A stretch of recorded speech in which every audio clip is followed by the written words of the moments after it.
ಹರೇ ಶ್ರೀನಿವಾಸ. ಏನಂದ್ರೆ ನಿಮ್ಮ ಭಜನಾ ಮಂಡಳಿಗೆ ಇವತ್ತು ಒಂದು ಹಾಡಿನ ಕಾರ್ಯಕ್ರಮ ಬಹಳ ಚೆನ್ನಾಗಾಯಿತು. ಈಗ ಇನ್ನು ಬರೋದೇನೆ ಹಾಡಿನ ಪರಂಪರೆ ಅಂದ್ರೆ ಏನು, ಈಗ ಅಧಿಕ ಮಾಸ ಬರ್ತಾ ಇದೆ.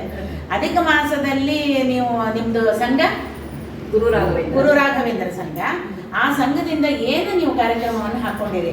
ಮೊದಲು ಏನು ಹೇಳ್ತಾರೆ ಅಂತಂದ್ರೆ, ಎಲ್ಲಕ್ಕಿಂತ ಅಧಿಕ ಮಾಸದಲ್ಲಿ ಭಜನೆನೇ ಬಹಳ ಮುಖ್ಯ ಅಂತ.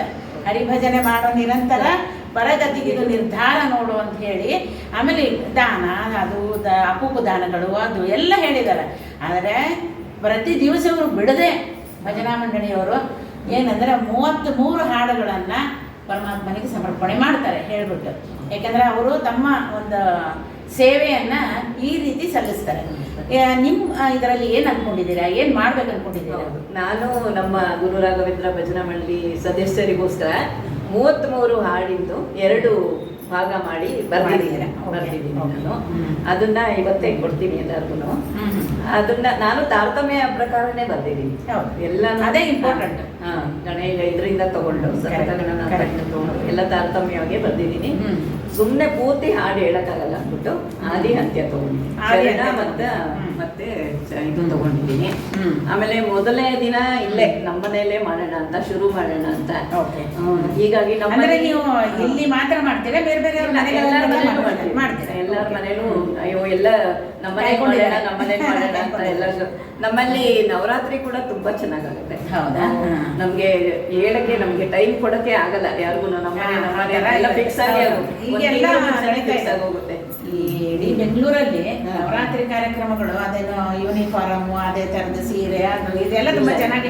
ಇವಾಗ ಏನಂದ್ರೆ ಅದೆಲ್ಲ ಮಾಡೋದು ಏನು ಅಂತಂದ್ರೆ, ಮುಖ್ಯವಾದ ಗುರಿ ಪರಮಾತ್ಮನನ್ನ ನಾವು ಒಲಿಸ್ಕೊಳ್ಳೋದು ಅಥವಾ ಅವನ ಪ್ರೀತಿಗೋಸ್ಕರ ಅಲ್ವಾ, ಆ ರೀತಿ ಇರುತ್ತೆ. ಈಗ ಏನಂದ್ರೆ ಅಧಿಕ ಮಾಸದಲ್ಲಿ ಮುಖ್ಯವಾಗಿ ಏನೇ ಕೊಟ್ಟರು, ಯಾರಿಗಾರು ಏನೋ ಒಂದು ಕುಂಕುಮ ಕೊಡ್ಲಿ, ಒಂದು ಇದು ಕೊಡ್ಲಿ, ಏನಂದ್ರೆ ಅಧಿಕ ಪುಣ್ಯ ಬರ್ತದೆ, ಅಧಿಕವಾದ ಪುಣ್ಯವನ್ನ ಗಳಿಸ್ಬೋದು. ಅದು ಅಲ್ಲದೆ ಇನ್ನೊಂದು ಏನು ಹೇಳ್ತಾರೆ ಅಂದ್ರೆ, ಬೇರೆ ಏನು ಕಾರ್ಯಕ್ರಮ ಇಲ್ಲ, ವೈಯಕ್ತಿಕ ಕಾರ್ಯಕ್ರಮಗಳು ಮಾಡೋದಿಲ್ಲ. ಗೃಹ ಪ್ರವೇಶ ಆಗಲಿ, ಮದುವೆ ಆಗಲಿ, ಮುಂಜಿ ಆಗಲಿ, ಅವು ಯಾವುದೂ ಇರೋದಿಲ್ಲ.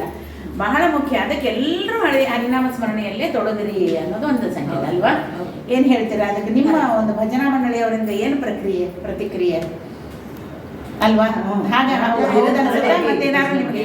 ನಿರಂತರ ಭಜನೆಗೆ ಬಹಳ ಒಂದು ಮಹತ್ವವನ್ನು ಕೊಟ್ಟಾರೆ, ಅದು ಕರೆಕ್ಟ್. ನಮ್ಮ ಭಜನಾ ಮಂಡಳಿ, ನೀವು ನಮ್ಮ ಭಜನಾ ಮಂಡಳಿ ಏನು ಅಂತ ಕೇಳಿಲ್ಲ, ನೀವು ಕೇಳಿ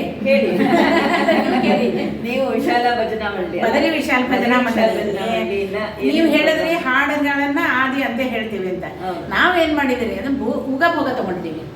ಊಗಭೋಗ ಅಂದ್ರೆ ಏನಂದ್ರೆ, ಒಂದು ಸಣ್ಣ ಒಂದು ಇದು ಇರುತ್ತದೆ, ಲೈನು ಮಹಾಪುಣ್ಯವನ್ನು ಕೊಡ್ತಕ್ಕಂಥದ್ದು. ಅಂದ್ರೆ ಏನು, ಸುಳಾದಿಗಳನ್ನು ಹೇಳಿದ್ರೆ, ಒಂದು ಸುಳಾದಿ ಹೇಳಿದ್ರೆ 100 ದೇವನಾಮ ಹೇಳಿದಂಗೆ ಅಂತಾರೆ. ಊಗಭೋಗ ನೋಡ್ರಿ ಇಷ್ಟೇ ಇರುತ್ತೆ, ಅದನ್ನು ಒಂದು ಹೇಳಿದ್ರೆ 1000 ಹೇಳಿದ ಪುಣ್ಯ ಅಂತೆ. ಅದಕ್ಕೆ ನಾವು ಅವಾಗಲೇ ಹೋದ ಅಧಿಕ ಮಾಸದಲ್ಲಿನೇ ನಾವು ಅದನ್ನು ಡಿಸ್ಕಸ್ ಮಾಡಿ, ನಾವು ದೊಡ್ಡವ್ರ ಹತ್ರ ಕೇಳಿ, ತಿಳಿದವ್ರ ಹತ್ರ ಕೇಳಿ, ಅದನ್ನು ಏನು ಮಾಡಿದ್ವಿ ಅಂದ್ರೆ 10 ದೇವರ ನಾಮಗಳನ್ನು ತಗೊಂತೀವಿ. 10 ದೇವರ ನಾಮಗಳನ್ನು ಏನ್ ಮಾಡ್ಬೇಕು, ಚೆನ್ನಾಗಿ ಪ್ರಾಕ್ಟೀಸ್ ಮಾಡಿ ಸಂಪೂರ್ಣವಾಗಿ ಅವಸರ ಮಾಡಂಗಿಲ್ಲ. ಊಟ ಮಾಡುವಾಗ ಹೇಗೆ ಮಾಡ್ತೀವಿ ನಾವು, ನಿಧಾನಕ್ಕೆ ಮಾಡ್ತೀವಿ ಅಲ್ಲ, ಅದೇ ರೀತಿ ಪರಮಾತ್ಮನಿಗೆ ಸಮರ್ಪಣೆ ಮಾಡೋದು ಕೂಡ ನಿಧಾನಕ್ಕೆ ಮಾಡೋಣ ಅಂತ ಹೇಳಿ 10 ದೇವರ ನಾಮಗಳನ್ನು ಹೇಳ್ತೀವಿ. ಸುಮಾರು 1 ಅವರಲ್ಲಿ ಮುಗಿಸ್ಬೇಕು. ಯಾಕಂದ್ರೆ ಎಲ್ಲರ ಮನೇಲೂ ಮತ್ತೆ ಬೇರೆ ಬೇರೆ ಕಾರ್ಯ ಬರೋರು ಇರ್ತಾರೆ, ಹೋಗೋರು ಇರ್ತಾರೆ, ಅದೆಲ್ಲ ಇರುತ್ತೆ. ಅದಕ್ಕೋಸ್ಕರ ನಾವು 10 ದೇವರ ನಾಮಗಳನ್ನು ಇಟ್ಕೊಂಡು ಬಾಕಿದು ಊಗಭೋಗ ಹೇಳ್ಬಿಟ್ಟು ಮಂಗಳದ್ದು ಮತ್ತು ಇದರದ್ದು ಒಂದಿಷ್ಟು ತಗೊಂಡ್ಬಿಡ್ತೀವಿ. ನಾವು ಆ ರೀತಿ ನಮ್ಮ ಭಜನಾ ಮಂಡಳಿ ಭಜನೆ ಕೊನೆಯಲ್ಲಿ ಊಗಭೋಗ ಹೇಳ್ತೀವಿ.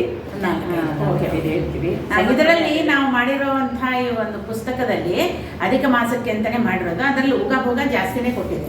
ಯಾಕೆಂದ್ರೆ ಒಂದಿನ ಹೇಳಿದ್ದೀವಿ, 7 ದಿನಕ್ಕೆ ಒಂದ್ಸಲಿ ಚೇಂಜ್ ಮಾಡೋದು, ವಾರಕ್ಕೆ ಒಂದ್ಸಲಿ ಚೇಂಜ್ ಮಾಡೋದು, ಆ ರೀತಿ ಇಟ್ಕೊಂಡಿವಿ. ಯಾಕಂದ್ರೆ ಹೇಳಿದ್ದ ಇದಕ್ಕಿಂತ ಸ್ವಲ್ಪ ಚೇಂಜ್ ಇರ್ತೀವಿ, ಮತ್ತೆ ಬೇರೆ ಹಾಡುಗಳನ್ನು ಹೇಳೋದಂಗೆ ಆಗುತ್ತೆ.